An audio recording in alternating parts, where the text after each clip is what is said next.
going on, Jeromes? So I was not expecting this. Like, I did not trust the Falcons and Raheem Morris to make the correct decision, but they finally did.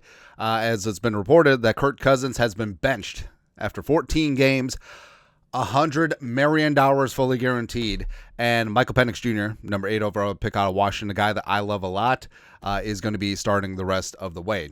And it's surprising it took this long, but also I understand it. The brass for the Falcons didn't want to admit they made a massive mistake giving 4-year, $180 million, $100 million guaranteed contract to a 36-year-old coming off an torn Achilles whose arm is not there. He can't torque off of his plant foot anymore, and also was making terrible decisions. But other than that, Kirk Cousins is really good. Did you know that Kurt only had 3 completions outside of the tackle box this year?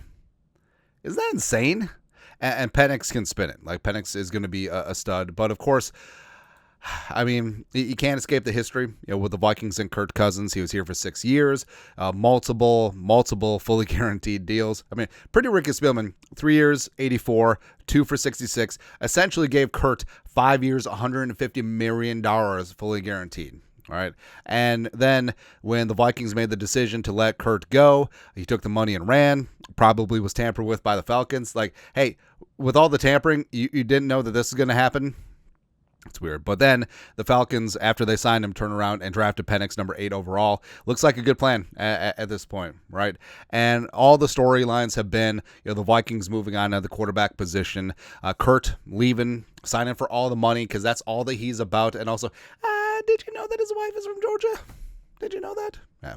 But Kurt, I mean, in a way, I kind of respect it because Kurt's never made any bones about he's just a straight up mercenary. He'll say all the nice things. Well, I hope to retire with Washington. I hope to retire with the Vikings. I hope to retire with the Falcons. BS. Like, Cousins' agent, Mike McCartney, is a financial gangster. He really is.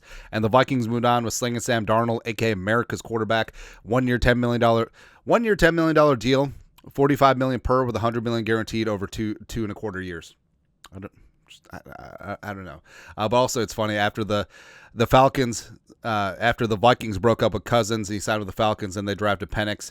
It's almost like Kirk Cousins and the Vikings are like a couple who divorced over money issues. And then the Vikings moved on quickly with a 21-year-old blonde and a spicy ginger, by the way, polyamorous, while Kurt's new team is already cheating on him.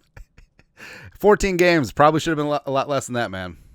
And Cousins just has not been good. Even though, have you noticed in his interviews, like, he's picked up a slight Southern accent? Like, he's gone full fraudulent Brian Kelly. Y'all. Please. All right. But Falcons fans, I feel bad for Falcons fans, man, because they deserve better. Not much better, but a little better. Right. And Kurt this year has simply been ass. Thank you. The accuracy is not there. The velocity is not there. He's got 18 touchdowns, 16 picks. He went 5 games without throwing a touchdown. He finally mercifully got one against the Raiders because the Raiders are also terrible. But it just has not been good, and he's been a huge liability.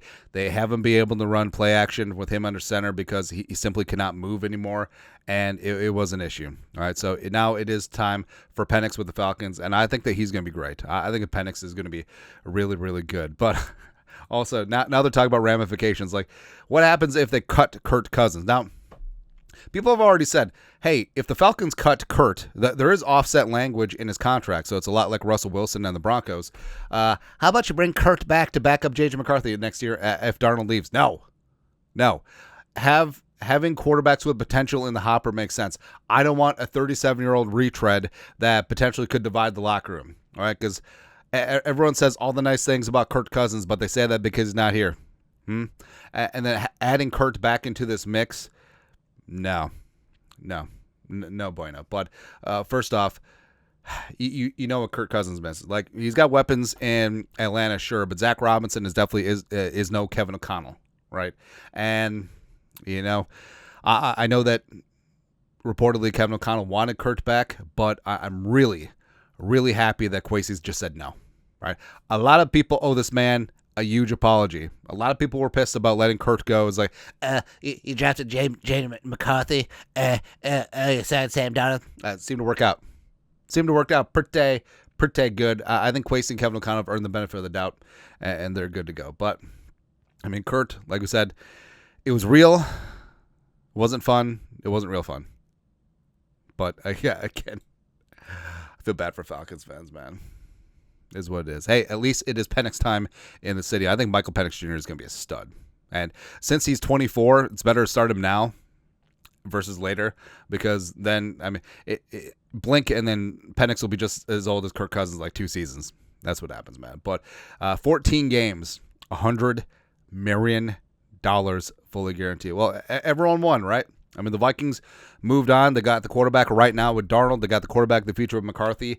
The Falcons just massively overpaid. Arthur Blank, that's a lot of Home Depot money. That's a lot of crooked 2x4s paying for Kirk Cousins, man. But now, Falcons fans, finally, Penix is the guy. I think this offense is going to rock. Penix can sling it, man. He's great. But your thoughts are thoughts. Kirk Cousins benched after 14 games. Let us know your thoughts, our thoughts, comment section. You guys know what to do. Skull production value.